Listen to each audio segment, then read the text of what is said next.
მოკლედ აი მეგობრებო, ეხლა ნახეთ, რისი თქმა მინდა. ესე იგი წეღარო განახეთ წინა ვიდეოში ეს რბილი ატაკები არის უბრალოდ და გეზდა დატოვებული ქონათ, ანუ დაწებებულები არ იყო საერთოდ რა. ხო და იყო გაკეთებული პოსტა გადაბმის ადგილები ქონდა დამუშავებული. ხო რამიდან რო გითხრათ, აუცილებლად აქ არავინ არ გეუბნებათ, მაგრამ არც მაღაზია მას არ გეტყვით რა, რომ მე ფასი ეძვირებათ. შეხედეთ, ეს არის რბილი ატაკის ქეჩა. ხედავთ, ეს არის პლასმასი.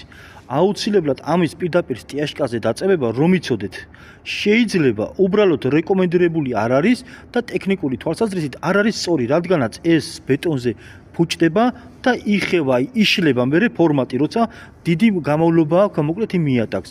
აუცილებლად ჭირდება აი ესეთი რეზინები არის სპეციალური, რომელსაც ქვია ქვისაგები. არის ეს ფერებით არის დაახლოებით ჯდება 1 კვადრატი, დაახლოებით 2 ევრომდე კვადრატული და ეს არის ნახევარი დაახლოებით თითქმის სანტიმეტრამდე არის სისქეში და ეხლა არც ის არ ქონათ დაწებებული, ამასაც ვაწებებთ რა.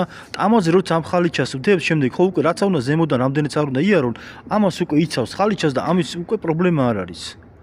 რომ იცოდეთ, აი ეს არის ეხლა განახებთ ამის სისქესაც არც არ ქონოთ გაკეთებული და ეხლა ვაკეთებთ მოკლედ აი ამას.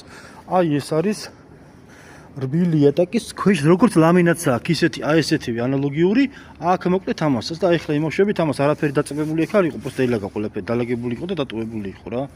და დამთავრებული იქონათ ობიექტი. და ვაკეთებთ ეხლა ვაწებებთ მოკლედ ამას თავიდან ბოლომდე. რო იცოდეთ და წარმოადგენა რო გქონდეთ.